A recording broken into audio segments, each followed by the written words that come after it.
చేసుకోవడానికి నన్ను పరిశీలన చేయమ్మా, నా హాస్యాన్ని నా నోరు నేను తెరుస్తాను, లోపల చూడు నీకు మట్టి వాసన వస్తుందేమో అది అడిగిన వాడు ఆవిడ అయితే సరే తెరవరా నేను చూస్తాను అని అనాలి కదా. అనకుండానే ఏం చేశాడు, నోరు తెరిచేశాడు. ఎప్పుడైతే నోరు తెరిచాడో సమస్త బ్రహ్మాండములు కనబడినాయి. ఎన్ని బ్రహ్మాండములు ఉన్నాయి అంటే అనేక కోటి బ్రహ్మాండములు ఉన్నాయి. ఒకటా రెండా విరజా నదిలో దొల్లుకుంటూ వెళుతున్నట్టుగా కనబడుతున్నాయి అని బ్రహ్మ విష్ణు మహేశ్వరుడు ముగ్గురు వెళుతుంటే చెప్పారు కదా. విరజా నదిలో బంతుల వలె దొల్లుకుంటూ వెళుతున్నవి అనేకమైనవి. ఆయా బ్రహ్మాండములు కొన్ని కొన్ని లుప్తమైపోతున్నాయి, మళ్ళీ కొన్ని కొన్ని ఉద్భవిస్తున్నాయి ఆ విరజా నదిలో. అనేకములైన బ్రహ్మాండములు. ఎన్ని బ్రహ్మాండములను లెక్క పెట్టగలుగుతాం? ఈ బ్రహ్మాండములకన్నిటికీ నాయకుడైనటువంటి వాడు వాడు. అన్ని బ్రహ్మాండములు కనపడినాయి. అంతేకాదు వ్రజ బృందావనం కనబడింది, ఆ గోలోకం కనబడింది. గోలోకంలో తన ఇల్లు కనబడింది. తన ఇంట్లో ఆ పిల్లవాడు కనపడ్డాడు. ఎదురుకుండా ఉన్నాడు ఆ పిల్లవాడు. తాను ఆ పిల్లవాడిని అడుగుతున్నట్టుగా తనను తానే చూచుకున్నది యశోద. ఎప్పుడైతే చూచుకున్నదో యశోదకు ఏం కలిగింది అంటే సాక్షాత్ పరబ్రహ్మం ఏవ న పుత్రః మయా కృతః. ఆవిడ వెంటనే ఏమనుకున్నదండి, సాక్షాత్ పరబ్రహ్మమేవా. ఈ పిల్లవాడు ఎవరు అంటే సాక్షాత్తు పరబ్రహ్మమే, అంతేగాని నమ్మయా పుత్రః మత్పుత్రః, నా పుత్రుడు మాత్రం కాదు. ఎప్పుడైతే అనుకున్నదో ఈ మట్టి తిన్నవాడు ఆలోచించాడు. ఏం ఆలోచించాడు? ఇప్పుడు నేను ఈమె పుత్రుణ్ణి కాను అన్న సంగతి ఆవిడకి తెలిసింది. ఎవరినని తెలిసింది? సాక్షాత్తు నారాయణుడే అని తెలిసింది. ఎప్పుడైతే వీడే భగవంతుడు అని తెలిసిందో వెంటనే ఏం చేస్తుంది? ఓ దేవాలయం కట్టిస్తుంది. ఆ దేవాలయంలో నన్ను కూర్చోబెడుతుంది, నైవేద్యం పెడుతుంది. మళ్ళీ ఆ నైవేద్యం పెట్టిన కింద ఇంటికి తీసుకుపోతుంది, కానీ నన్ను తినబడుతుంది. మనం అందరం చేసే పనులకే కదా. అగరత్తులు వెలిగించి అక్కడ పెడతాం, అయ్యో పొగ చూరుతుందేమో భగవంతుడికి అనే ఆలోచన కూడా ఉండకుండా అట్లాగే తలుపులు వేస్తాం. దీపారాధన అట్లాగే ఉంటాం. పోనీ తీసేస్తామా దీపారాధన? తీయవచ్చునా? అగరవత్తులను ఏమైనా తీసి నలిపేయవచ్చునా అంటే అట్లా నలిపేవాళ్ళు కూడా ఉన్నారు. దాన్ని వాళ్ళు అందమైన పేరు పెట్టారు, ఎకానమీ అని పేరు పెట్టారు. ఇదే అగరవత్తులు మళ్ళీ రేపు ఉపయోగించుకోవచ్చు, ఎల్లుండి ఉపయోగించుకోవచ్చు, ఎంతకాలం వస్తే అంతకాలం ఉపయోగించుకోవచ్చు. వాడికి చూపించడం అదే కదండి, అవునా కాదా అంటే ఏం చెబుతున్నాం? ఆ అగరవత్తులు వెలిగించేటప్పుడు, సాంప్రదాయం వెలిగించేటప్పుడు ఆ పుల్లలు వెలిగించాము ఒక్కసారి. ఆ ధూపం మనస్పత్తిభవై దివ్యేర్నానాగంధై సుసంవిధం ఆఘ్రేస సర్వదేవానాం ధూపోయం ప్రతిగృహ్యతాం అన్నాం. అయ్యా వెలిగించామయ్యా, ధూపాన్ని చూపించామయ్యా, చెయ్యి చూపించాము, అయిపోయింది కదా ధూపం చూపించడం. మళ్ళీ తీసి పక్కన పెట్టడం పర్లేదు, గట్టిగా అట్లా అనేసేస్తే అది కాస్త అయిపోతుంది. మళ్ళీ దాన్ని రేపు వెలిగించుకోవచ్చు. ధూపం చూపించడం వరకే కదా. అది ఆ మందిరంలోనే కనుక ఉంచితే ఆ పొగంతా ఏమవుతుంది? వాడికి పడుతుంది కదా, పొగ చూరిపోతుంది కదా. కనుక ఆ స్థితి కలుగుతుంది అని ఆలోచించాడు. ఎవరు ఆలోచించింది? ఆ కూర్చున్న మట్టి తిన్నవాడు ఆలోచించి ఏం చేశాట? భవేద్యుక్త సాక్షాత్ మాయాయాం ప్రభవిత అని చెప్తారండి.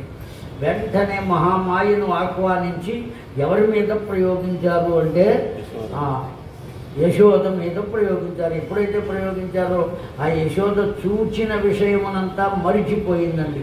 బాగా గుర్తుపెట్టుకున్నామా అండి? ఏం చెప్పారు ఇక్కడ? చూచిన విషయమునంతటినీ కూడా మరచిపోయదు. విన్నదాన్ని కానీ చూసిన దాన్ని కానీ ఎప్పుడైతే మనం మరిచిపోతామో మన వద్ద ఎవరు చేరారు అని మనం తెలుసుకోవాలి అంటే మాయ చేరెను అని తెలుసుకోవాలి అని చెబుతున్నాడు నారదుడు బహుళాశ్వునితో. ఓ బహుళాశ్వ, మాయ కనుక వచ్చిందా ఇంతసేపు నేను కూర్చుని చెప్పిందంతా మరిచిపోతావయ్యా నీవు. కనుక మాయను మాత్రం దగ్గరకు రానివ్వకూడదు. మాయ దగ్గరకు రాకుండా ఉండాలి అంటే ఒక్కటే ఉపాయం ఉన్నదయ్యా. నువ్వు ఏ పని చేస్తున్నా ఆ పనితో పాటు భగవన్నామం చేస్తూ ఉంటే మాయ నీ జోలికి వచ్చే అవకాశమే లేదు. నిరంతరం ఏం చేస్తూ ఉండాలి?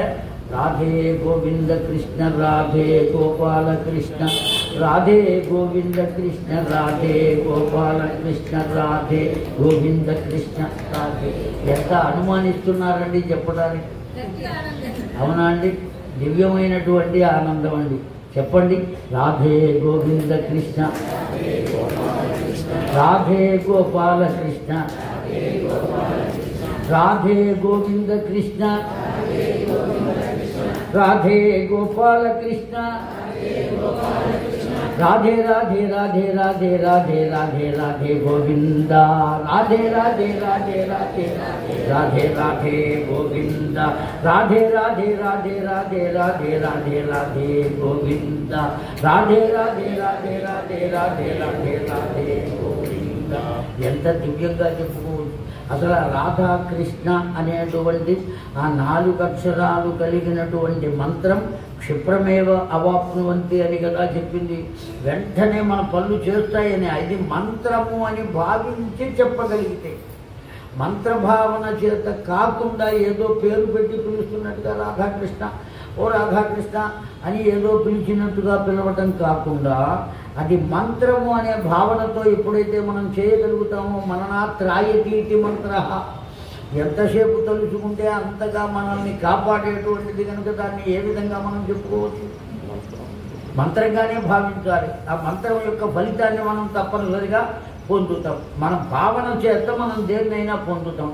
అందుకని ఓ బహుళాశ్య మహారాజా, నీవు మాయను కనుక ఆహ్వానించావా, నేను ఇంత చెప్పినటువంటి చరిత్ర మొత్తం అంతా కూడా ఏమైపోతుంది? మరుపుగా పడుతుంది. ఎప్పుడైతే భగవంతుని యొక్క నామాన్ని నిరంతరం నీవు జపిస్తూ ఉంటావో, శ్రవణం చేస్తున్నప్పటికీ కూడా నీ దృష్టి, నీ మనస్సు అన్నీ ఎక్కడ ఉండాలి అంటే ఆ కృష్ణ పరమాత్మ యందే ఉండాలి.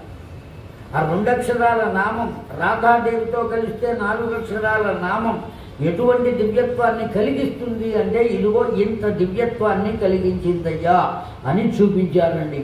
ఎంత దివ్యత్వాన్ని కలిగించిందో ఒక్కసారి చెప్పవయ్యా అన్నారండి. విషయాన్ని చెబుతున్నారు. ఒకానొక సందర్భంలో ఇప్పుడు ఈ పిల్లవాడు ఎప్పుడైతే నోట్లో అన్నీ కనపడినాయో భగవంతుడు అని తెలుసుకున్నదో వెంటనే మాయను ప్రయోగించాడు. అన్నీ మరిచిపోయింది. ఆ పిల్లవాడిని ఎత్తుకున్నది, లోపలికి తీసుకువెళ్ళింది, ఇంత వెన్న ముద్ద పెట్టింది వాడికి.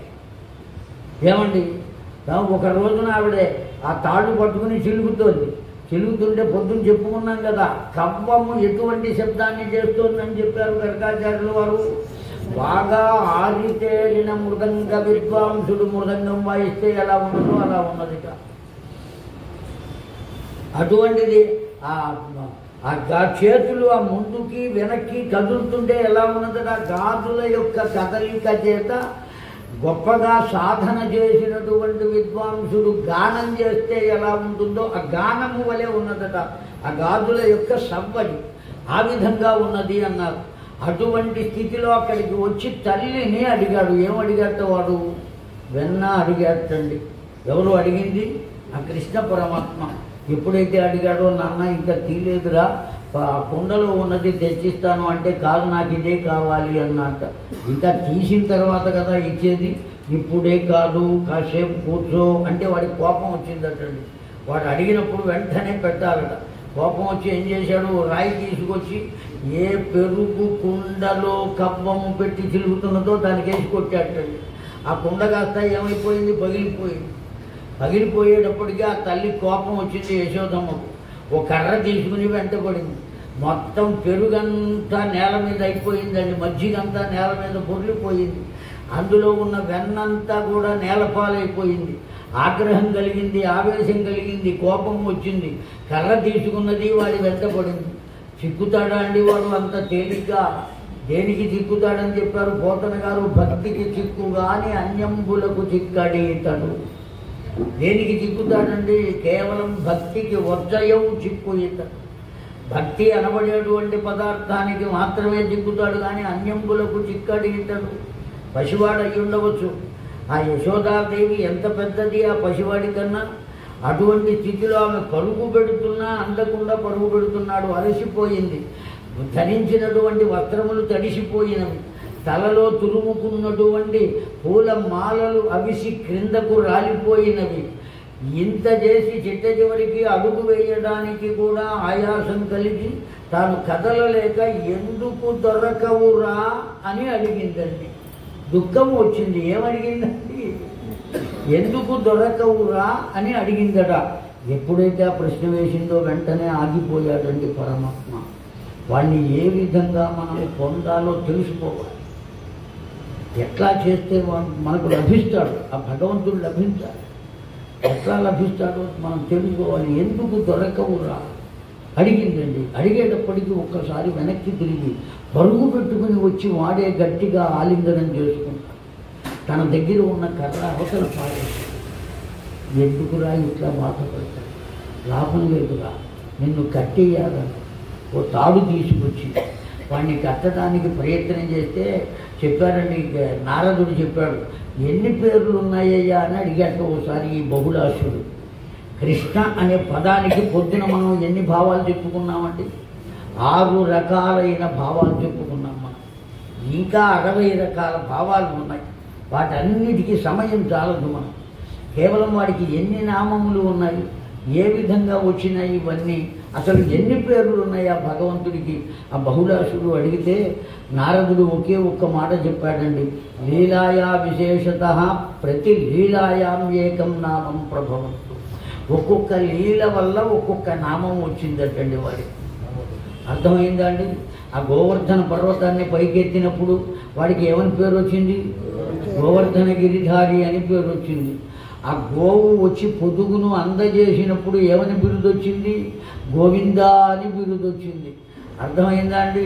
ఇప్పుడు ఆ యశోదమ్మ తాడు తీసుకొచ్చి కట్టడానికి చూస్తే ఆ తాడుకు బంధింపబడకపోతే ఎంత తాళ్ళు ఎన్ని తాళ్ళు తెచ్చుకొచ్చినా ఎందుకు బంధింపబడవురా అని అడిగింది వాడిని. ఎప్పుడైనా సరే ఎదురు తిరిగి గద్దించి అడిగితేనే వాడు వస్తున్నాడండి. జాగ్రత్తగా విందా. భక్తి అనబడేది అట్లాగే ఉంటుందండి. ఎప్పుడు తీసుకొచ్చి రామచంద్ర ప్రభువు తానీషాకు డబ్బులు కట్టాడండి. 16 లక్షల పైకం కట్టాడు కదా. తమ్ముడిని కూడా తీసుకొచ్చాడు. పట్టు ధట్టీలు కట్టిరి అని కీర్తించాడు. ధట్టి అంటే నిక్కరు, పట్టు నిక్కర్లు వేసుకుని డవాలు ధరించి 16 లక్షల పైకము చెల్లించే పట్టు ధట్టీలు కట్టిరి. ఆ నిక్కర్లు వేసుకుని ఆ జవానుల్లాగా డవాలు వేసుకుని 16 లక్షల పైకాన్ని తీసుకొచ్చి తానీషాకు కట్టారు. రామ లక్ష్మణులు ఇద్దరు ఈ కలియుగంలోనే. ఎవరికి కట్టింది? తానీషాకు కట్టారు. ఎందుకు కట్టారు అంటే ఆ జైల్లో కూర్చుని ఎన్ని మాటలు అనాలో అన్ని మాటలు అనేశాడండి. ఎవరు? రామదాసు. అన్నీ అని ఎన్ని తిట్టాలో అన్నీ తిట్టి, అబ్బా తిట్టి తినని ఆయాసపడపోకు రామచంద్ర, దెబ్బల కోర్వక అబ్బా తిట్టి తినయ్య రామచంద్ర, నువ్వేమీ అనుకోవద్దయ్యా ఈ దెబ్బలకు తట్టుకోలేక. ఏమి అనురాగం ఆ భగవంతుని మీద, ఆ భగవంతునకు ఏమి అనురాగం తన భక్తుని మీద. ఆ రెండు మనం కొలత వేయడానికి రాళ్ళు లేవు, తూకం తూయడానికి. అంత దివ్యమైన భక్తి. ఇక్కడ యశోదమ్మ కూడా నువ్వు ఎందుకు కట్టుబడవురా అని ప్రశ్న వేసిందండి. అంతే, వెంటనే కట్టుబడ్డాడు. అంతకుముందు ఎన్ని తాళ్ళు తీసుకొచ్చినా అందలేదు. ఆ తాళ్ళు ఎప్పుడైతే నడుముకు కట్టిందో పొట్టకు కట్టబడిన తాడు కలిగిన వాడు గనుక, దామము ఉదరమునందు ఉన్నవాడు గనుక ఏమని పేరు వచ్చింది? దామోదరుడు అని పేరు వచ్చింది. కనుక ఒక్కొక్క లీల వల్ల ఒక్కొక్క నామాన్ని పొందాడు. ఎన్ని లీలలు ఉన్నాయో, ఎన్ని నామాలు వచ్చినాయో. ఒక్క నామం అని చెప్పగలుగుతామా? లేదు 1000 నామాలని చెప్పగలుగుతామా? అందుకనే వాడు ఏ విధంగా వర్ణించింది వేదం అంటే సహస్రశీరుష పురుష సహస్రాక్ష సహస్రపాత్ అని చెప్పింది వేదం. అవునా కాదా అండి? 1000 శిరస్సులు కలిగిన వెంటనే మనకు అనుమానం వస్తుంది. ఏమండి సహస్రశీరుష పురుష అన్నారు, బాగుంది. 1000 తలలు ఉన్నాయి, ఒప్పుకుందాం. సహస్రాక్ష అంటున్నారు. ఎన్ని కళ్ళు ఉన్నాయి అంటున్నారండి? మళ్ళీ 1000 కళ్ళు. 1000 తలలు ఉంటే ఒక్కొక్క తలకు 2 కళ్ళు చొప్పున 2000 కళ్ళు ఉండాలి కదా. మళ్ళీ సహస్రాక్ష అంటారు. వాళ్ళకి రాసిన వాళ్లకు లెక్క రాదా? అవి ఎవరు రాశారండి? వేదాలు ఎవరు రాశారండి? ఆ అపౌరుషేయములు వాటంతటవి అవతరించినటువంటి విశ్వాంతరాళము నుండి వచ్చిన శబ్ద సముచ్చయమును వేదములుగా ఋషులు మనకు అందజేశారు మహానుభావులు.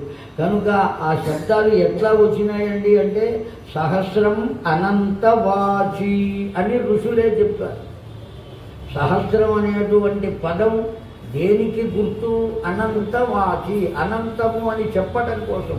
కనుక ఎన్ని కళ్ళు ఉన్నాయంటే అనంతమైన కళ్ళు, అనంతమైనటువంటి శిరస్సులు, అనంతమైనటువంటి పాదములు. సహస్రాక్ష సభూమిం విశ్వతో మృత్వాత్యతిష్టదశాంకులం పురుష ఏవేదకం తత్వం యద్భూతం యచ్చ భవ్యం భూతామృతత్వశాన అని వేదం చెబుతున్నది. ఆ పరాత్పరుని యొక్క దివ్యమంగళ రూపం వర్ణించి చెప్పింది కదండి వేదం. ఎదురుకుండా బొమ్మ గీసి చూపించింది. అంత దివ్యమైనటువంటి తత్వం కలిగిన వాడు పసివాడయ్యి అక్కడ ఆ తల్లికి కట్టుబడితే వాడికి ఓ దివ్యమైన నామం కలిగింది. ఏమిటా నామం అంటే దామోదర. ఆ కట్టుబడిన వాడు మెదలకుండా తల్లి లోపలికి వెళ్ళేంత వరకు ఏదో దుఃఖపడుతున్నట్టుగా బాధపడుతున్నట్టుగా నటించాడటండి.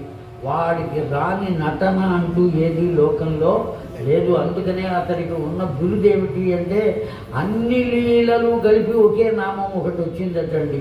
ఏమిటయ్యా అంటే జగన్నాటక సూత్రధార. ఇంతకన్నా గొప్పదైనటువంటి పేరు ఇంకోటి లేదు. ఈ జగత్తు అనేటువంటి నాటక రంగంలో ఎంతమంది నటులను అతడే తయారు చేసి పంపించాడు, ఎంతమంది నటులను ఏ ఏ వేషాలు ఇచ్చాడో ఈ జగన్నాటకం మొత్తం మీద ఇవన్నీ తయారు చేస్తున్నవాడు ఎవరయ్యా అంటే సాక్షాత్తు పరబ్రహ్మమే. ఆ పరబ్రహ్మము యొక్క దివ్యత్వాన్ని మనస వాచ కర్మణ తాను దగ్గరే ఉండి అతని సాన్నిహిత్యంలో పరిపూర్ణమైనటువంటి దివ్యత్వాన్ని తెలియకుండానే అనుభవించేటువంటి గొప్ప భక్తి తత్వము యొక్క రూపము ఎవరయ్యా అంటే యశోద అని చెప్పారు. ఆ భక్తి యొక్క తత్వము యొక్క రూపమే యశోద. ఎందుకంటే ఆవిడ కోరుకున్నది ఎప్పటికీ నేను భగవంతుని పట్ల సేవ చేసేదానిగానే ఉండాలి. ద్రోణుడు ద్రోణుని భార్య గత జన్మలో వాళ్ళే ఏమిగా పుట్టారు అంటే నంద యశోదలుగా అవతరించారు. ఏం కోరుకున్నారు? మేము భూలోకంలో మానవులుగా జన్మించినప్పటికీ కూడా భగవంతుడే మాకు సేవకుడుగా, మేమే భగవంతులకు సేవకులుగా ఉండాలి తప్ప ఇంకొకళ్ళకు సేవ చేసే విధంగా మేము ఉండరాదు. ఏ జన్మ వచ్చినప్పటికీ చిట్ట చివరికి క్రిమి కీటకములుగా మేము జన్మించినా ఎవరికి సేవ చేయాలి? భగవత్ సేవ చేయాలి. అదే మా యొక్క కోరిక. ఆ విధమైన జన్మ మాకు ఇవ్వవయ్యా. ఆ కోరికతోనే వచ్చారు. ఆ కోరిక తీర్చడం కోసమే భగవంతుడు ఎక్కడ పెరగడానికి వచ్చాడు? ఆ నంద యశోదల వద్దనే పెరగడానికి వచ్చాడు. మనం చెప్పుకుంటాం గోపికలందరినీ తన వాళ్ళుగా చేసుకోవడం కోసం పసితనంలోనే ఆ నంద గోకులానికి వచ్చాడయ్యా అని చెప్పుకుంటాం. సత్యమే. కానీ ఆ నంద గోకులంలో ఒక నందరాజు ఇల్లేనా ఇంకా చాలా ఇళ్ళు ఉన్నాయా? చాలా ఇళ్ళు ఉన్నాయి కదండి. అనేకమైనటువంటి గృహములు ఉంటే ఆ గృహములలో ఏ గృహంలో అయినా ప్రవేశించవచ్చు. ప్రత్యేకించి నందరాజు వద్దకే వెళ్ళాలి అని ఆ వసుదేవునకు ఎందుకు చెప్పినట్టు? నందరాజు ఇంటికే దేనికి చేరినట్లు? వాళ్ళు గత జన్మలో కోరుకున్నటువంటి కోరికను బ్రహ్మదేవుడు అనుజ్ఞ ఇచ్చాడు కనుక తన పుత్రుడైనటువంటి బ్రహ్మదేవుడు ఒప్పుకున్న ఒప్పందమును జరిపించడం కోసం భగవంతుడు ఎక్కడికి చేరుకున్నాడు అంటే ఆ నందరాజు యశోదల వద్దకు చేరుకున్నాడు. తన వాళ్ళు ఎవరికి ఏ వరం ఇచ్చినా ఆ వరాన్ని కూడా జరిపించేటువంటి బాధ్యత ఎవరిది అంటే భగవంతుడిది. అర్థమవుతున్నది కదండి. ఆ బ్రహ్మదేవుడు వరం ఇచ్చాడయ్యా నాకేం సంబంధం అని అనుకునేటువంటి అవకాశం, నారదుడు వరం ఇచ్చాడయ్యా నాకేమి సంబంధం అనుకునే అవకాశం లేదు, దూర్వాసుడు వరం ఇచ్చాడయ్యా నాకేమిటి సంబంధం అనుకునే అవకాశం లేదు. వీళ్ళందరూ తన భక్తులే గనక ఎవరెవరికి ఏ శాపాన్ని ఉంచి ఆ శాపానికి పరిహారంగా ఏది చెప్పారో దాన్ని తానే జరిపిస్తాడు. జరిపించడం కోసమే ఈ వ్యూహం అంతా కూడా. అసలు ఆ యశోదకు ఆ పిల్లవాడిని కట్టి వెయ్యాలి అనే ఆలోచన రావటం కూడా ఎవరి ఆలోచన వల్ల వచ్చింది అంటే భగవంతుని యొక్క ప్రేరణ చేతనే వచ్చిందండి. అందుకనే పిపీలిగాడి బ్రహ్మ పర్యంతం రసయుక్తయా తథై చలంతితే కేవల అనుజ్ఞయా భగవన్ పరేశః. సత్యం. లోకంలో చిన్న గడ్డి పరక కదిలినా ఆ కదలిక వెనుక ఉన్నది ఎవరు అంటే సాక్షాత్తు పరబ్రహ్మ. దాన్ని దృష్టిలో పెట్టుకుని ఆ గడ్డి పరక నువ్వు ఎందుకు కదిలావు అని అడిగేటువంటి హక్కు మనకేమీ. ఆ కదలిక వెనుక ఎవరి చైతన్యం ఉన్నది అంటే పరబ్రహ్మము యొక్క చైతన్యం ఉన్నది. ఆ పరబ్రహ్మం యొక్క చైతన్యం వల్లనే అన్నీ జరుగుతున్నాయి. ఇప్పుడు ఇక్కడ కట్టివేయటం కూడా ఎవరి అనుజ్ఞ చేత జరిగింది అంటే భగవంతుని అనుజ్ఞ చేతనే జరిగింది. భగవంతుని అనుజ్ఞ కలగనంత వరకు తాడు తగ్గిందా పెరిగిందా? తగ్గింది. వాడు కట్టుబడల. ఎప్పుడైతే తాను అనుజ్ఞ ఇచ్చాడో అప్పుడు మాత్రమే కట్టుబడ్డాడు. కనుక అతడి అనుజ్ఞ లేకుండా లోకంలో ఏది జరిగేటువంటి అవకాశం లేదు. న చలతి న ప్రసరతి అని చెప్పింది, వేదమే చెప్పింది. కనుక ఏదో మనం చేస్తున్నాం అని అనుకోకుండా నా చేత భగవంతుడు ఈ పని చేయిస్తున్నాడు అనేటువంటి ఆలోచన ఎప్పుడైతే కలుగుతుందో మనం చేసేటువంటి ఈ కర్మ భగవంతుని చేత చేయబడింది కనుక మనకు తెలియకుండానే ఆ కర్మ ఏమవుతుంది అంటే పవిత్రం అవుతుంది. ఎప్పుడైతే పవిత్రం అవుతుందో లోకానికి అంతటికీ కూడా సుగంధం అందుతుంది. దానివల్ల దుర్గంధం కలిగేటువంటి అవకాశం లేదు. కనుక అతి తేలికైనటువంటి మార్గంలో లోకానికి శుభాన్ని కలిగించేటువంటి దివ్యత్వం భగవంతుడు మనకు మనం ముంగిట ఉంచినా మనం ఉపయోగించుకోలేని స్థితిలో అమాయకత్వంలో కలి ప్రభావం చేత ఏమైపోతున్నామయ్యా అంటే మునిగిపోతున్నాం. తేలి బయటపడాలి అంటే ఒక్కసారి వాడిని తలుచుకోవాలి, వాడిని స్మరించాలి, వాడి యొక్క చరిత్రను మనం శ్రవణం చేస్తూ చేస్తూ చేస్తూ ఉండగా ఆ స్థితికి మనం చేరుకోగలుగుతున్నాం అని చెబుతారండి. అందుకనే బహుళాశ్వునకు ఇక్కడ కేవలం నేను మాత్రమే ఇక్కడ కూర్చున్నటువంటి పెద్దలకు చెప్పడం కాదు. ఇదంతా ఎవరికి చెబుతున్నారండి? మిథిలా నగర రాజు అయినటువంటి బహుళాశ్వుడు అనబడేటువంటి వారికి సాక్షాత్తు భక్తి యొక్క రూపమైనటువంటి జ్ఞానరూపుడైనటువంటి నారదుల వారే బోధిస్తున్నారు. గర్గాచార్యులు ఇవన్నీ చెప్పారయ్యా. నారదుడు ఇట్లా చెప్పాడు అని సూతుల వారు నైమిషారణ్యంలో శౌనకాది మహామునులకు గర్గ సంహితను అందిస్తున్నారు. ఎప్పుడైతే ఆవిడ పక్కకు వెళ్ళిందో అప్పటిదాకా నటించాడు జగన్నాటక సూత్రధారి. అక్కడే కదా ఉన్నది మనం. ఆవిడ లోపలికి వెళ్ళింది. ఆ రోటిని కింద పడేశాడు, లాక్కుని వచ్చాడా. యమునా నది ఒడ్డున 2 వృక్షాలు ఉన్నాయటండి. ఏ కాలం నుంచి ఉన్నాయంటే తథైవి వసతి కృతయుగేన ప్రచావంతి. ఏ కాలం నుంచి ఉన్నాయంటే కృతయుగం నాటి నుంచి ఉన్నాయి. కృతయుగం అయిపోయింది, త్రేతాయుగం అయిపోయింది, ద్వాపరయుగంలో కూడా 4 వంతులు అయిపోయి 4వ వంతుకు వచ్చింది. చివరిలో కదా భగవంతుడు అవతరించినటువంటి వాడు. కనుక ఇంతకాలం నుంచి ఉన్నటువంటి ఆ వృక్షాల మధ్యలో నుంచి బయటకు వచ్చి ఆ రోలు దానికి అడ్డుకుంటే గట్టిగా గుంజాడటండి. గుంజేటప్పటికి తల్లి వేరుతో సహా పెకలింపబడి పెడపెడార్భాటములు చేస్తూ ఆ 2 వృక్షములు క్రింద పడినాయి. చెబుతున్నారు నారదుల వారు, 2 కింద పడిపోయినాయ్యా. పడిపోయిన వెంటనే ఆ 2 వృక్షముల నుంచి 2 మహానుభావులు బయటకు వచ్చి ఆ పసివాడికి పాదాలకు నమస్కరించి ఒక్కసారి ప్రార్థన చేసి వెళ్ళారట. ఏం ప్రార్థన చేశారు? మాకు ఈ శిక్ష పడితే పడిందయ్యా, ఇప్పుడు నిన్ను మేము దర్శించుకోగలిగాం. ఎప్పుడు కూడా ఒక చెడు దేనికి జరుగుతుందండి? ఇంకొక మంచికి త్రోవ చూపుతుంది. ఒక కష్టం ఇంకొక సుఖానికి దోవ చూపుతుంది. అర్థమైందండి? ఒక దుఃఖం ఆనందానికి త్రోవ చూపుతుంది. అర్జునుడు దుఃఖపడ్డాడు కనుకనే తరువాత బోధ జరిగి ఆనందం లభించింది. భగవద్గీత మొత్తం బోధించాడు కదా. బోధించిన తర్వాత అర్జునుడికి ఏం కలిగింది? మొత్తం విన్న తర్వాత అర్జునుడు చెప్పాటండి, జాగ్రత్తగా వింటున్నారు కదా. ఏమన్నట్ట? బావా మొత్తం చెప్పావు కానీ నాకు ఏదీ గుర్తు లేదయ్యా అన్నాడు అర్జునుడు. భారతం చెప్పిన మాటే.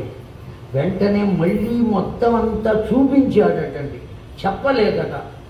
అర్థమైందా అండి? ఏం చేశాడండి? తాను ఇంతవరకు ఏం చెప్పాడో ఆ దృశ్యాన్ని చూపించాడు పరమాత్మ. అందుకనే పెద్దలు ఏం చెబుతారంటే, నువ్వు చెప్పేదేదో దృశ్య కావ్యంగా చెప్పరా, శ్రవ్య కావ్యం కాదు, కేవలం వినటం కాదు.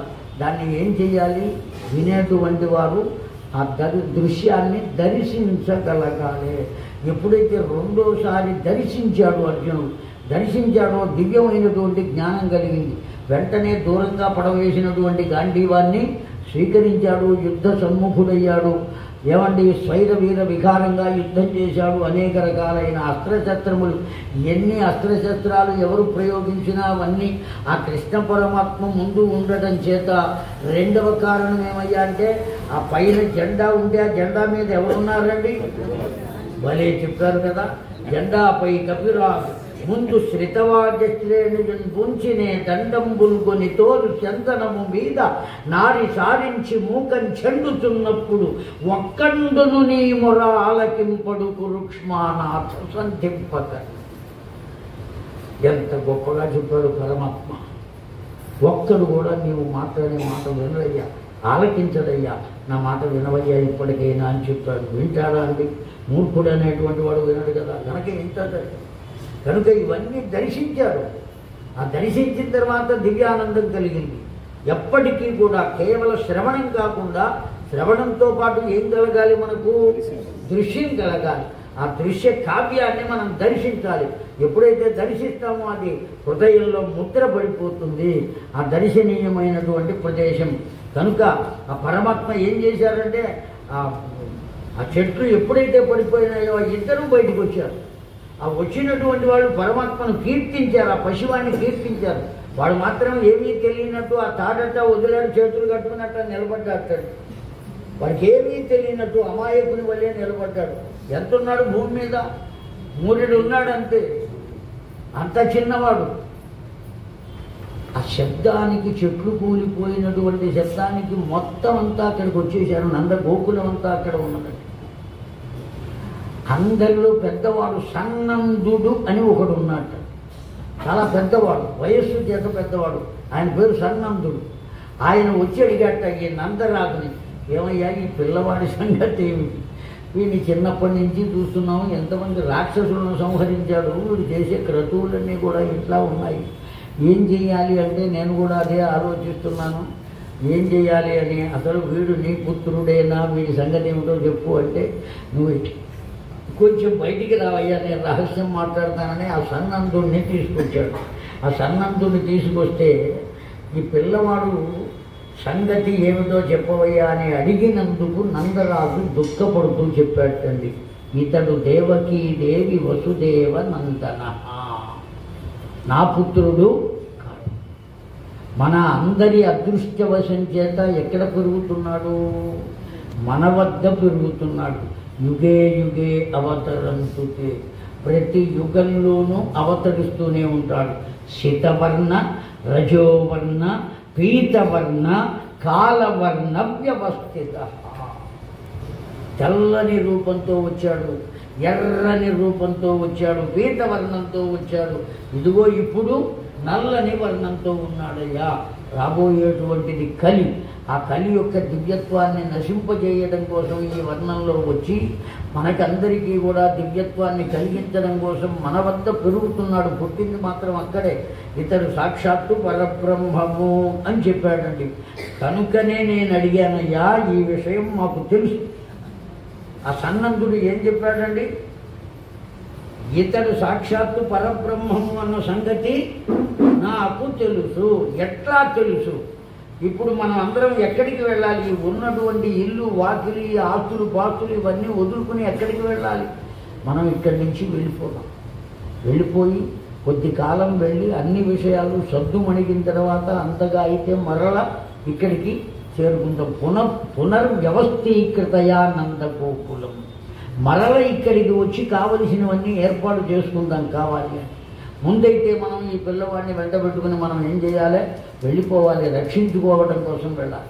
ఇతడు సాక్షాత్తు పరబ్రహ్మము అన్న విషయం నాకు తెలుసు అని కదా సన్నందుడు చెప్పింది. పైగా సన్నందులకు తెలిసిన విషయాలు ఒక్కటి కాదండి, అనేకములైనటువంటి విషయాలు తెలుసు. సన్నందుడు నందరాజు కన్నా పెద్దవాడు వయస్సు చేత.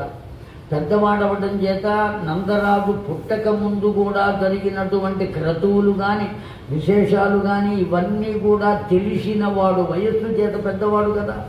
ఆ కారణం చేత ఇతడికన్నా ముందు పుట్టాడు కనుక విషయాలన్నీ ముందు తెలిసి ఉంటాయా, తరువాత తెలిసి ఉంటాయా? ముందే తెలిసి ఉంటాయి. ఆ కారణం చేత అనేకములైన విషయాలు తెలుస్తాయి. ఇప్పుడు మనకు తెలుస్తాయి ఆ సనందుడు ఎంతటి వాడో, ఎటువంటి వాడో. మనం వెళ్ళిపోదామయ్యా అని ఎప్పుడు చెబుతాడు? ఎక్కడికి వెళదాము అని అడిగాడండి. బృందావనం అని చెప్పాడండి.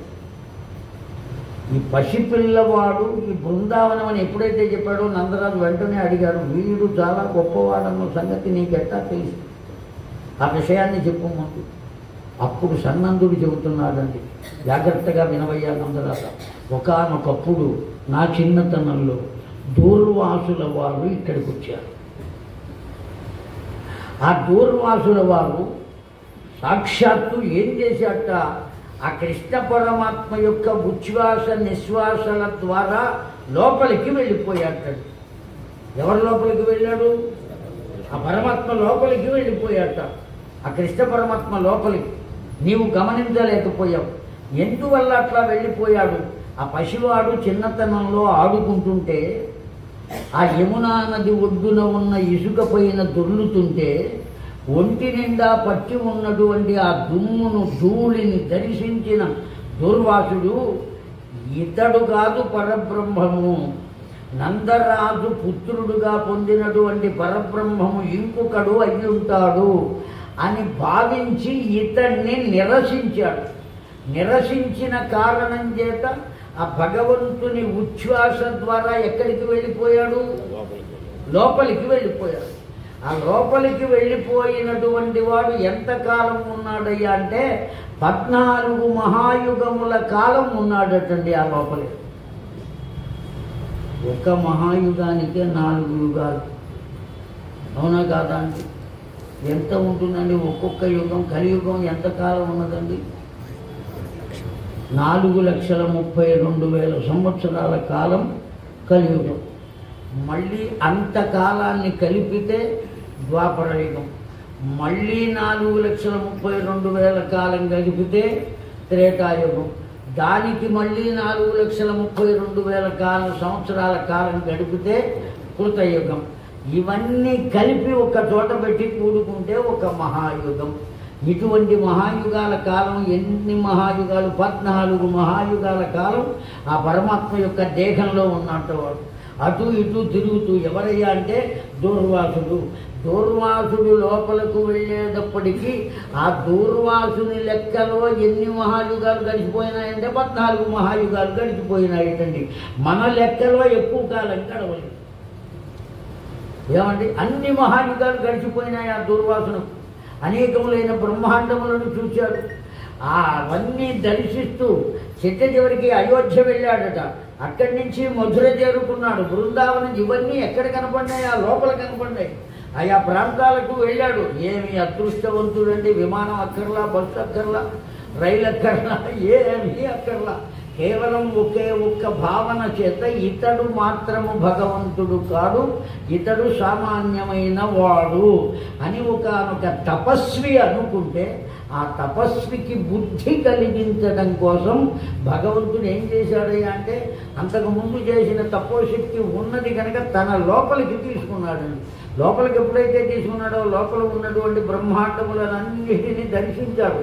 చాలా విచిత్రమైన 14 మహాయుగాలు గడిచిన తరువాత మరల నిశ్వాస ద్వారా బయటకు వచ్చాట. ఆ బయటికి వచ్చినటువంటి వాడు ఎక్కడి నుంచి బయటకు వచ్చారు అని చూసుకుంటే ధూళి దూసరితమైన దేహ కాంతి కలిగిన బాల లీలా గోపాల కృష్ణుని దర్శించాడటండి. బాల లీలా గోపాల కృష్ణ దర్శనం. వాడిని దర్శించి నేను పొరపాటున ఈ ధూళి దూషితమైన దేహంతో ఉన్న నిన్ను చిచి ఇతడు పరబ్రహ్మం కాదు అనుకున్నానయ్యా, పొరపాటు చేశాను అని దూర్వాసుడే చెప్పాడు. ఆ దూర్వాసునకు ఆనాడు చెప్పాడు, నీవు బృందావనం వెళ్ళి తపస్సు చేసుకోవయ్యా అని. పసితనంలో ఉన్న వాడు చెప్పాడయ్యా, చెబుతుంటే నేను విన్నానయ్యా, అందుకనే బృందావనం అంత గొప్పదయ్యా, నేను బృందావనం వెళ్ళాలని చెప్పాడు. ఆ బృందావనం యొక్క దివ్యత్వము అటువంటిది అన్నారు. ఏమండి, ఆ మధుర ఎంత గొప్పది, బృందావనం ఎంత గొప్పది. మధుర మండలం అని ఉన్నదండి. బృందావన భూమి కూడా మధుర మండలంలోనే. అందుకనే ఇప్పటికి కూడా మనం బృందావనం వెళ్ళాలి అంటే ఎక్కడి దిగి వెళ్ళాలి? బృందావనానికి ప్రత్యేకించి దిగి వెళ్ళేటువంటి అవకాశం లేదండి. 2 కారణాలు చెప్పారు పెద్దలు, శాస్త్రవేత్తలు, మహానుభావులు, చదువుకున్న పండితులు. డైరెక్ట్గా బృందావనం అంటే గోలోకం, అర్థమైందా అండి? మధుర తపోరూపమైనటువంటి లోకం. ముందు తపస్సు అనబడేటువంటి దాన్ని చేసి ఆ తపోశక్తి చేత దేన్ని పొందాలి? గోలోకాన్ని పొందాలి. ముందుగానే మనం ప్రత్యక్షంగా గోలోకానికి చేరుకునేటువంటి అవకాశం లేదు. ముందు ఏ లోకానికి వెళ్ళాలి? తపోలోకానికి వెళ్ళాలి.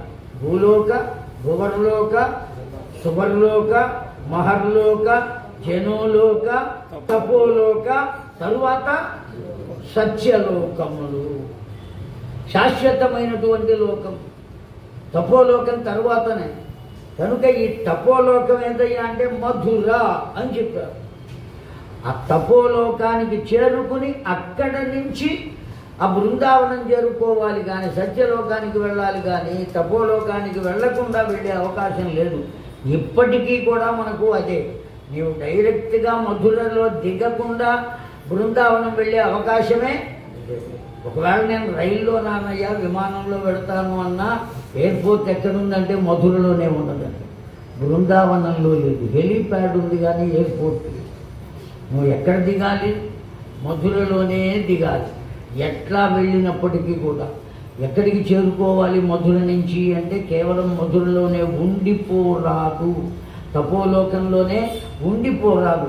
ఈ తపోలోకం ద్వారా ఎక్కడికి చేరుకోవాలి? నీవు గోలోకానికి చేరుకోవాలి. ఆ గోలోక భూమియే బృందావనము. కనుక ఆ ఉన్నటువంటి ప్రవహించేటువంటి యమునా నది, ఆ ఉండేటువంటి గోవర్ధనగిరి, ఇవన్నీ కూడా ఎక్కడ ఉన్నాయి అంటే బృందావనంలోనే ఉన్నాయి. గోవర్ధనగిరి యొక్క గొప్పతనం చాలా గొప్పదయ్యా, సామాన్యమైనటువంటిది కాదు. ఆ గోవర్ధనగిరి యొక్క దివ్యత్వం, ఇవన్నీ కూడా దివ్యమైనటువంటివి. ఆ దివ్యత్వము కలిగినటువంటి భూమి బృందావనం. కనుక ఆ బృందావన సీమకు మనం వెళ్ళినట్లయితే వీడిని జాగ్రత్తగా కాపాడుకోవచ్చు అని చెబితే మొత్తం అన్నీ సర్దుకుని ఎవరికి వారు అందరూ ఎక్కడికి చేరుకున్నారండి? బృందావన సీమకు చేరుకోవడానికి సిద్ధపడ్డారు. ఎడ్ల బండ్లను సిద్ధం చేశారండి. ఆ ఎడ్ల బండ్లన్నీ కూడా ఆ స్త్రీలనందరినీ, గోపికలనందరినీ ఎడ్ల బండ్లను అధిరోహింపజేశారు. వస్తువులన్నీ కూడా ఎడ్ల బండ్లలోనే ఉంచారు. గోపబాలకులంతా ముందు నడుస్తున్నారట. ఆ గోపబాలకుల ముందు ఏమున్నాయి అంటే యూధపాక సర్వై గావ, ఆ గోవులన్నీ వాళ్లకు ముందు నడుస్తున్నాయట. ఆ గోవులకు కానీ గోపబాలకులకు కానీ గోపికలు కూర్చున్న ఎడ్డబండ్లకు కానీ వీరికి అందరికీ కూడా మార్గదర్శకులై ముందు 2 పిల్లలు నడుస్తున్నారు అని చెప్పారు. ఎవరా 2 పిల్లలు అంటే బలరామ కృష్ణులు. వాళ్ళు త్రోవ చూపిస్తున్నారట. దేనికి త్రోవ చూపిస్తున్నారు? బృందావన భూమికి త్రోవ చూపిస్తున్నారు. ఇక్కడ నారదుడు బహుళాసునితో అంటున్నాడండి, వయాతృప్తయ సాక్షాత్ పరబ్రహ్మం స్వయమేవ దార్శనికం శుభయోగ. సాక్షాత్తు భగవంతుడే ఇంతకాలము తనను ఆశ్రయించి తనకు సేవ చేసి వాళ్లకు ఇష్టం ఉన్నా లేకపోయినా తనంతట తాను బలవంతాన స్వీకరించిన వారి వద్ద ఉండేటువంటి క్షీరము, దధి, నవనీతము, ఆజ్యము, ఇవన్నీ కూడా ఏ విధంగా అయితే వాళ్ళు సమర్పించారో వాళ్ళ యొక్క సమర్పణ భక్తి చేత, వాళ్ళ పట్ల ఉండే కరుణ చేత వారికి అందరికీ కేవలం అక్కడ ఉండేటువంటి గోపబాలకులకు గోపికలకు మాత్రమే కాకుండా వాళ్ళు అధివసించిన బండ్లకు కూడా, ఆ బండ్లను నడుపుతున్నటువంటి ఎడ్లకు కూడా, వాటి ముందు నడుస్తున్నటువంటి గోసమూహమునకు కూడా అందరికీ ఏ మార్గాన్ని చూపిస్తున్నారు అంటే గోలోకధామము యొక్క మార్గమును చూపించుతుండే. ఎవరు మార్గాన్ని చూపిస్తున్నవారు అంటే సాక్షాత్తు పరబ్రహ్మ. ఆ గోలోకానికి పరబ్రహ్మం కాకుండా ఇంకెవరైనా మార్గాన్ని చూపించగలరా? గురువులు కూడా అది ఎక్కడ ఉన్నదో చెప్పగలరు, కానీ తీసుకువెళ్ళి అక్కడ కూర్చోబెట్టలేరు. మనకు మార్గం చెబుతారు. ఓ మంత్రాన్ని ఉపదేశం చేసో, లేదు ఓ మంచి మాట చెప్పో, ఓ పురాణం చెప్పో, ఏదో ఒక వ్యాఖ్యానం చేసో, నాయనా నీకు ఇది మార్గమయ్యా, ఈ పద్ధతిలో నువ్వు నడుచుకోవయ్యా, ఈ మార్గంలో ఉండవయ్యా, ఇలా మాట్లాడవయ్యా, ఎన్ని అనేక రకాలుగా మనకు బోధించి మన జీవన విధానాన్ని మార్చి ఒక మార్గాన్ని చూపించి పంపించగలుగుతారే కానీ తీసుకువెళ్ళి అక్కడ కూర్చోబెట్టలేరు కదా అండి. కానీ ఇప్పుడు సరాసరి తీసుకువెళ్ళి అక్కడ కూర్చోబెడుతున్న వారు ఎవరయ్యా అంటే శేషావతారంలో ఉన్నటువంటి బలరాముడు, పరిపూర్ణ అవతారుడైనటువంటి కృష్ణ పరమాత్మ. వీరిద్దరూ మార్గదర్శకులైతే ఎవరు ఎక్కడికి చేరవలెనో వారు అక్కడికి చేరుతున్నారండి గోపబాలకులు. అలా వాళ్లకు మార్గదర్శకులుగా వీళ్ళే ఎందువల్ల ఏర్పడ్డారు అంటే ఇంతకాలము ఆ పరమాత్మను అనుసరించి ఉన్న పుణ్యవశం చేత. ఎవరు మార్గదర్శకులయ్యారు అంటే పరమాత్మయే మార్గదర్శకులు. కనుక ఇప్పుడు మనకేం బోధపడింది దీనివల్ల, ఈ చరిత్ర వల్ల, వినటం వల్ల ఏం ప్రయోజనాన్ని పొందాము అంటే ఒక్క విషయం మాత్రం గట్టిగా తెలిసింది. మనకు తెలిసినా తెలియకపోయినా, కోరిక ఉన్నా లేకపోయినా భగవంతుణ్ణి మాత్రం ఆశ్రయించామా, మనకు ఏ మార్గము మంచిదో, ఎక్కడికి చేరవలెనో అక్కడికి ఎవరు చేర్చెదరు? భగవంతుడే చేర్చును. ఈ గోపబాలకుల్ని, గోవులను, వీటన్నిటినీ ఎవరు చేరుస్తున్నారు ఇప్పుడు అంటే అక్కడికి చేరుస్తున్నారండి. గోలోక ఖండము ఇదిగో ఇప్పటికీ ముగిసింది. ఇప్పటి నుంచి ప్రారంభమయ్యేది ఏదయ్యా అంటే బృందావన ఖండం. చాలా దివ్యమైనటువంటి ఆ బృందావనం యొక్క దివ్యత్వాన్ని చెబుతున్నారండి. ఎవరు చెబుతున్నారు అంటే ఈ పెద్ద ఆయన ఉన్నాడే సన్నందుడు అని చెప్పారు. ఆ సన్నందుడే చెబుతున్నాడు, ఏమయ్యా ఏమిటి పరిస్థితి అని. ఆ సన్నందుడు చెబుతున్నాడు. ఎవరితో చెబుతున్నాడు అంటే నందునితో చెబుతున్నారు అని నారదుడు బహుళాసునితో చెబుతున్నాడు. నందరాజా జాగ్రత్తగా వినవయ్యా. బార్హిష్మతి అనేటువంటి పురం ఉన్నది. ఆ బార్హిష్మతీపురే ఈశాన్యే దిశయా యదుపురాణి దక్షిణే భాగంతు తే శోణపురాయా పశ్చిమం వ్యవస్థిత భూప్రదేశాన్ని మధురా మండలాన్ని ఇది ఉచ్యతే. ఈ బార్హిష్మతి అనేటువంటి పట్టణానికి ఈశాన్య దిక్కులో ఉన్నటువంటిది, యదుపురానికి దక్షిణ దిక్కుగా ఉండేటువంటిది, మధురా మండలానికి 20 యోజనాల విస్తీర్ణంలో శోణపురము అని ఉన్నది. అది పశ్చిమ దిక్కుగా కనబడుతుంది. ఆ భాగం ఏదైతే ఉన్నదో ఆ భాగమును బృందావనం అని అంటారు. కనుక ఈ బృందావనానికి ఈశాన్య దిక్కులో బార్హిష్మతిపురం ఉన్నది. ఆ తరువాత దక్షిణ దిక్కులో యదుపురం ఉన్నది. పశ్చిమ దిక్కులో శోణపురి ఉన్నది. అర్థమైందా అండి? ఇక మిగిలినటువంటి దిక్కులో మధురా మండలం ఉన్నదా. ఆ మధ్యలో ఉన్నటువంటి భూమిని ఏమంటారు అంటే బృందావనం అంటారు. బార్హిష్మతి అనేటువంటి పురానికి భావం ఏమిటయ్యా అంటే పవిత్రత అని అర్థం. బర్హిస్సు అంటే ఏమిటండి?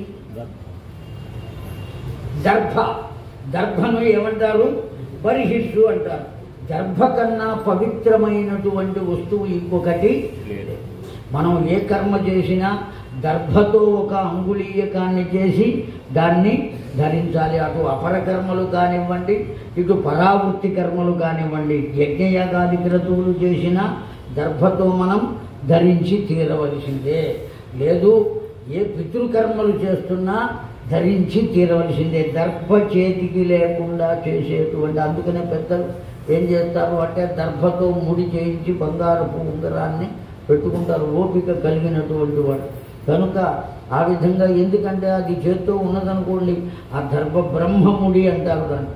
ఆ బ్రహ్మముడితో ఉన్నటువంటి దర్భముడి ఎప్పుడైతే వేలికి ఉంటుందో వాడు చేసేటువంటి దానము కూడా ప్రవర్తింపబడుతుంది, వాడు చేసేటువంటి కర్మ కూడా ప్రవర్తింపబడుతుంది. ఆ కర్మ వల్ల సత్ఫలితములే లభిస్తాయి కానీ దుష్ఫలితాలు లభించవు. అటువంటి దివ్యత్వం కలుగుతుంది వేలికి గనక అది ఉన్నట్లయితే. అందువల్ల ఎందుకంటే నిరంతరం దర్భతోనే ఉండలేం కదా, ఆ దర్భ ఏమైపోతుంది, జీర్ణమైపోతుంది, రాలిపోతుంది మామూలుగా దర్భ అయితే. దర్భకు ఎంత శక్తి ఉన్నదో బంగారమునకు కూడా అంతే శక్తి ఉన్నది. ఆ కారణం చేత బర్హిస్సు అంటే దర్భ. ఒక పక్కన ఏమున్నదంటే ఈశాన్య దిక్కులో పవిత్రత ఉన్నది. ఎవరికి పవిత్రత ఉన్నది అంటే ఈ బృందావన క్షేత్రమునకు. జాగ్రత్తగా అర్థం చేసుకుందాం మనం. బృందావన క్షేత్రం అనే భూమి ఉన్నదండి మధ్యలో. దానికి ఆ భూమికి ఈశాన్య దిక్కులో ఎవరున్నారని చెప్పారు? బర్హిష్మతి నగరం. ఆ బర్హిస్సు అంటేనే దర్భ అని అర్థం. దర్భ ఎందుకు సంకేతమైనది అంటే పవిత్రతకు సంకేతమైనది కనుక పవిత్రత అనబడేటువంటి ధర్మము ఎక్కడ ఉన్నది అంటే ఈశాన్య దిక్కులో ఉన్నదండి. ఆ తరువాత దక్షిణ దిక్కులో ఏమున్నదంటే యదుపురము అని ఉన్నది. యదువు అంటే ధర్మము అని అర్థం అండి. యదు అంటే అర్థం ఏమిటి? ధర్మము. యదోహు ధర్మశీలస్య అని శ్రీమద్భాగవతంలో 10వ స్కంధంలో మొట్టమొదటి శ్లోకంలోనే చెప్పారు వ్యాస భగవానుడు. యదోహు ధర్మశీలస్య అన్నారు. ఆ యదు వంశమే దేనికి సంబంధించింది అంటే ధర్మమునకు సంబంధించినది కనుక దక్షిణ దిక్కులో ఏమున్నది? ధర్మం ఉంటుంది. సాధారణంగా దక్షిణ దిక్కులో ఎవరుంటారండి?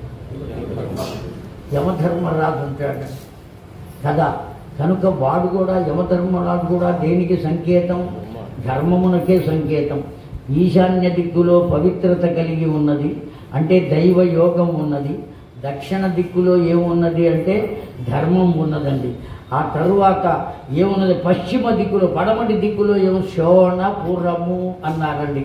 శోణము అంటే ఆనందము అని అర్థం. శోణము అంటే అర్థం ఏమిటండి? ఆనందం. కనుక పడమటి దిక్కులో ఏమున్నదయ్యా అంటే పరిపూర్ణమైనటువంటి ఆనందం. ఒక ప్రక్కన పవిత్రత, మరొక ప్రక్కన ధర్మము, ఇంకొక ప్రక్కన ఏమున్నదండి? ఆనందము. ఇంకొక దిక్కులో ఏది ఉన్నది అంటే మండలం మధుర. మధుర మండలం ఉన్నది, మాధుర్యము ఉన్నది. కనుక ఈ బృందావన భూమిని ఏవి చుట్టబడి ఉన్నాయి అంటే పవిత్రత చుట్టబడి ఉన్నది, ఆ తరువాత ధర్మము చేత ఆవరింపబడి ఉన్నది, ఆనందము చేత ఆవరింపబడి ఉన్నది, ఆ తరువాత దేంతో ఆవరింపబడి ఉన్నది? మాధుర్యము చేత ఆవరింపబడి ఉన్నది.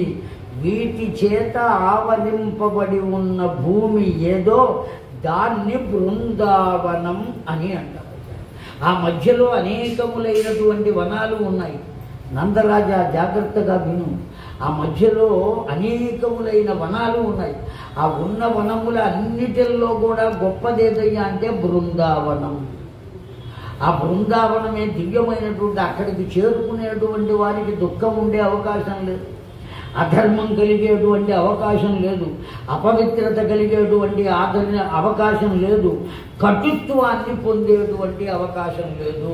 ఎందువల్ల అంటే చుట్టూ ఆవరింపబడి ఉన్నవి ఏవయ్యా అంటే మాధుర్యము, ధర్మము, ఆనందము, పవిత్రత.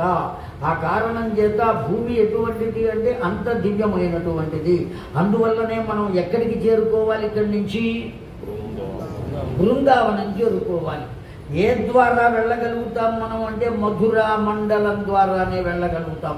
ముందుగా దేన్ని అనుభవిస్తాడు? మధురను ఆ బృందావనం చేరేటువంటి వాడు మాధుర్యాన్ని అనుభవిస్తాడు. ఆ మాధుర్యం తర్వాత కలిగేటువంటిది ధర్మం, ఆ తర్వాత కలిగేటువంటిది ఆనందం. మాధుర్యము వల్ల ధర్మము కలగాలి. మాధుర్యము అంటే ఏమిటయ్యా అంటే సత్వగుణము అని అర్థమండి. మాధుర్యం అంటే ఏమిటి? సత్వగుణం. ఎవరికైనా కూడా ఏ గుణం వల్ల మాధుర్యం కలుగుతుంది అంటే నిదానముగా ఉండుటయే మాధుర్యం. నిన్ను విరిగి మీద పడవచ్చు, ఏ పరిస్థితి అయినా కలగవచ్చు, కానీ ప్రశాంతంగా ఉండాలి. ఎప్పుడైతే ప్రశాంతంగా సోక్రటీస్ అని ఒక గొప్ప తత్వవేత్త ఉన్నాడు లోకంలో, మీకు అందరికీ తెలిసి ఉంటుంది ఆయన పేరు. ఆయన భార్య పేరు జ్ఞాన్ తిప్పి ఆవిడ పేరు జాన్ తిప్పి. గొప్ప గయ్యాడి గంపటాలు, సామాన్యమైన గయ్యాడి గంప అలా గొప్ప గయ్యాడి గంప. ఒక రోజున ఆయన గొప్ప తత్వవేత్త కనుక ఆయన దగ్గరికి అనేక మంది మహానుభావులు వచ్చి కూర్చుని ఏవో ప్రశ్నలు వేస్తున్నారు, ఈయన సమాధానం చెబుతున్నాడు. తత్వవేత్త కదా, వేదాంతి చెబుతున్నాడు. ఎప్పుడు కూర్చున్నాడు? పొద్దున కూర్చున్నాడు. పాపం ఇంట్లో పొయ్యిలో పిల్లి లేవలా, ఏమీ లేవు. ఆ పైన ఉన్నది వాళ్ళ పెద్ద మిద్దె, ఆ పైన ఉంది ఆ జ్ఞాన్ తిప్పి ఆ కింద కూర్చుని ఆ వచ్చిన వాళ్ళకు చెబుతున్నాడు. ఆయన ఏమయ్యో పప్పు లేదు, ఉప్పు లేదు, చింతపండు లేదు, మిరపకాయలు లేవు, అసలు దండులాలు లేవు, ఇట్లా ఏవో లిస్టు చెబుతోంది ఆవిడ.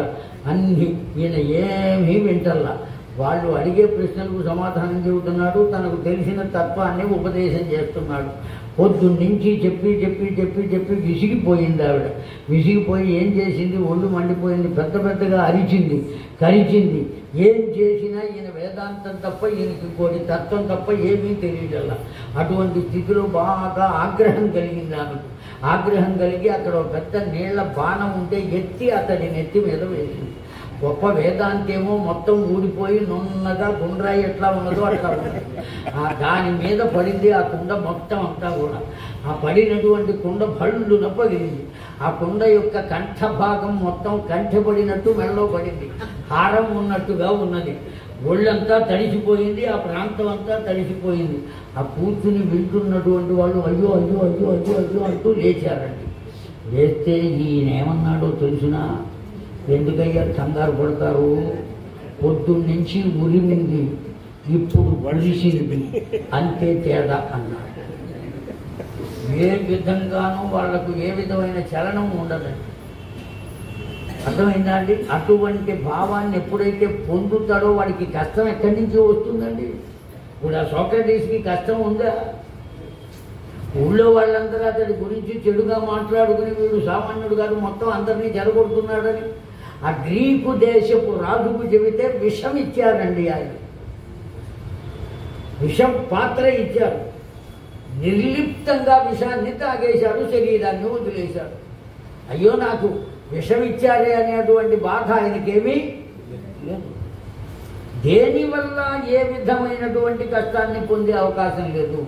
ఎప్పుడు అటువంటి స్థితి కలుగుతుంది అంటే మాధుర్యమును పొందాలి, మాధుర్యంతో పాటు ధర్మాన్ని అనుసరించాలి.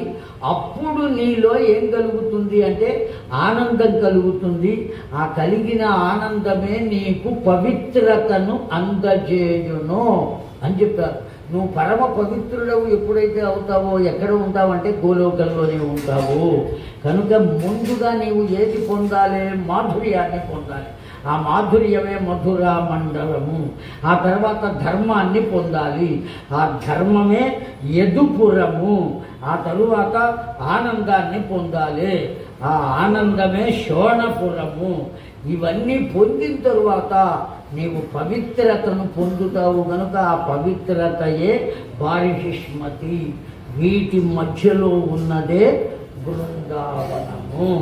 కనుక మనం బృందావనం బయలుదేరదామయ్యా అని చెప్పారు. ఆ బృందావనానికి బయలుదేరారు. ఎప్పటికి చేరుకుంటారు అంటే రేపు ఉదయం 9 గంటలకు చేరుకుంటారు.